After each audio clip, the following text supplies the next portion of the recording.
Welcome to Facts TV News, where everything is true.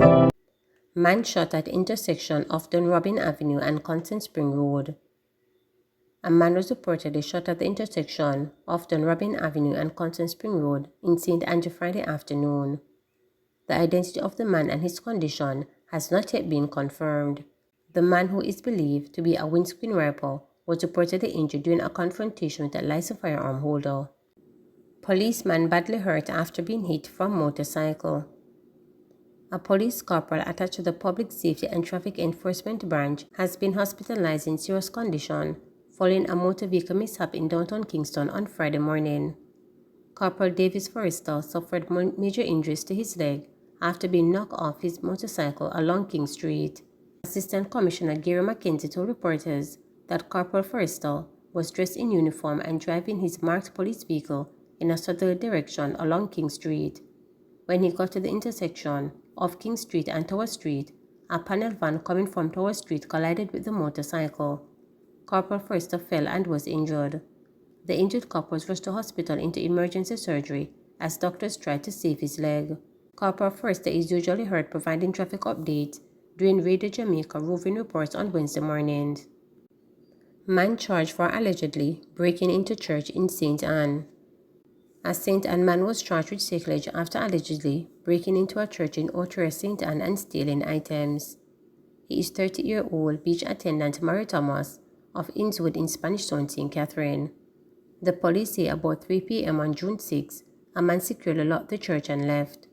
When he returned the following day, he discovered the church had been broken into and an amplifier, boombox, and other electrical items were missing.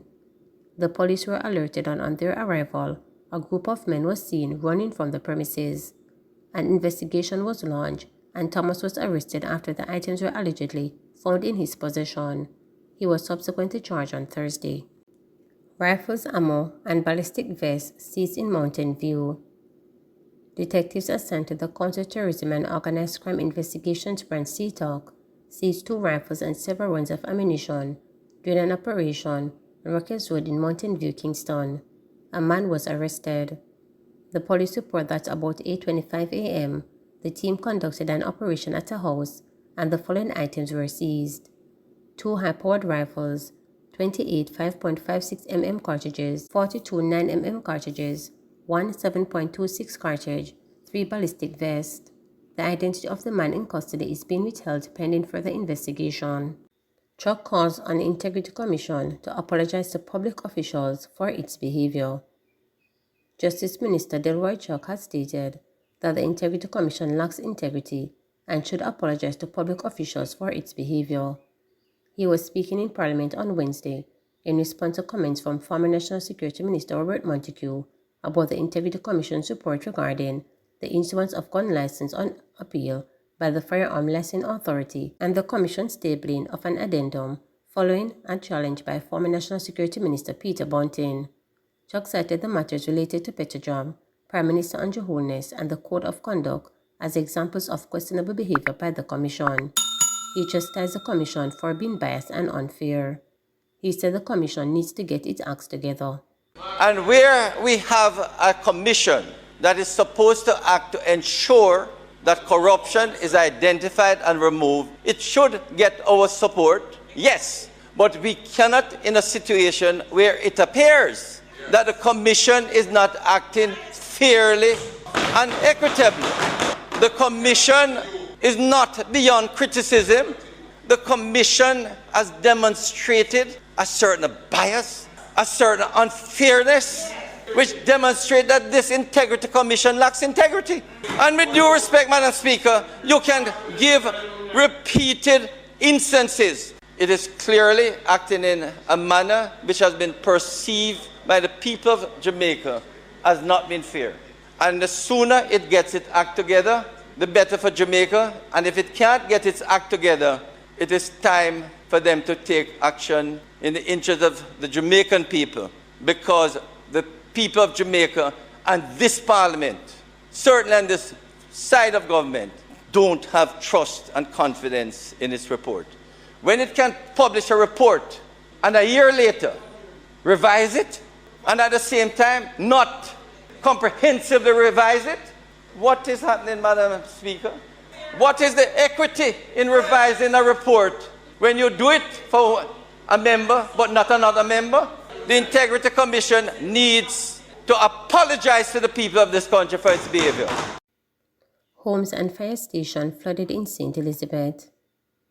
Heavy and persistent rains between Wednesday and Thursday resulted in several homes being inundated as residents in southern St. Elizabeth communities were left with flood damage. When you see this happen, I know the first, where we experience about 4 times now, and there's nothing at all that can be done right now until water dry up, and then we clean up back of Duncan District in Bull Savannah. Councillor Leighton Simmons, People's National Party Milesville Division, told reporters that in the neighboring Junction Division, at least 2 communities were affected by flooding. Common Pen and Bull Savannah mash up with flooding. The flooding in Common Pen is because of construction work being done on the road. About 10 families in Bull Savannah were flooded out totally, and some in Ballard Valley, he said. Firefighters at the Junction Fire Station had to move the facility's fire truck from the garage of the station due to flooding there. When contacted for an update on relief efforts to assist affected families, Mayor of Black River, Derek Sanders, says he was waiting on details. I understand that there were some amount of flooding in southern section, but we have not gotten any official report as yet. I don't think we have reached any proportion yet of a disaster, but the rains are impacting communities quite heavily, especially on the south side, he said. When asked about the preparation for the Atlantic hurricane season, Sanders said preparation are up to scratch. The shelters have been examined, passed, and the shelter managers are in place. The respective agency had meetings some time ago, and everybody is on the ready to connect with equipment operators in the case of an emergency. Basically, we are up to speed, he stated. The equipment for the shelter managers in stock in case of any eventualities. Land slippage is normally in the northern side of the parish. We have several flood-prone areas like Middle Quarters, Partee, Vineyard, and Breeze River. On the southern side, flooding does not take place in terms of water running and creating some amount of damage, he said. When asked if there is any concern about flooding in Newmarket, Sanders was hopeful that the 2 sister ponds wouldn't merge. I'm not sure if the level of rainfall so far has been sufficient to trigger the scenario compared to the occasions that had happened in the past, and this time I am not sure. No evidence has shown itself yet in terms of that happening, so at the moment it is not something on our radar, he stated.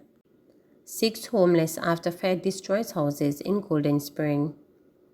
6 people, including 2 children, were left homeless after a fire of unknown origin gutted 3 houses along Mount James Road in Golden Spring, St. Andrew on Thursday. The inferno, which began around noon, came as a surprise to one of the victims, Roshan Garden, who spoke with reporters.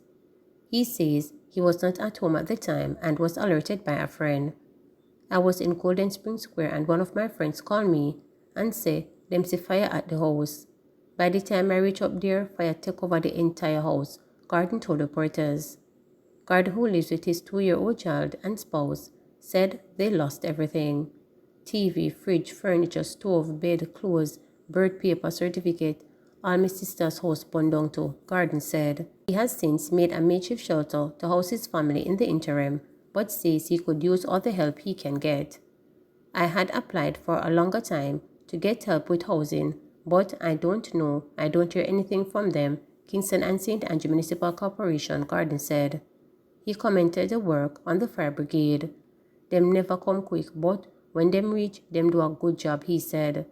The Stone Hill Fire Department responded to the blaze and provided cooling down operation. The fire is still under investigation.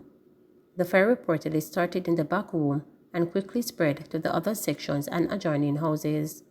When reporters visited the location, the devastation was quickly assessed with the debris left behind and destroyed personal belongings.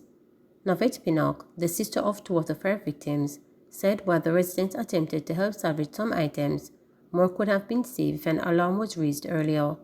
According to her, a male victim saw the smoke and started to retrieve items and somehow made the alarm late.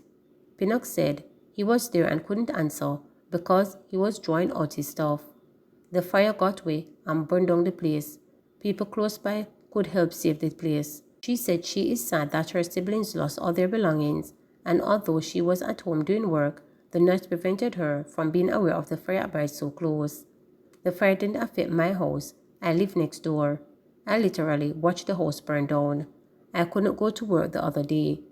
I had to put them up because I can't make my niece and nephew them sleep outdoors, Pinnock stated. Counsel for the Stonehill Division, Tasha Swaps, visited the location for the first time and met with the families. Reporters understand that arrangements are being made to mobilize support. Anyone wishing to assist the fire victims can call 876-214-1359 or 876-287-6528. Please remember to subscribe, like, share, and click the notification bell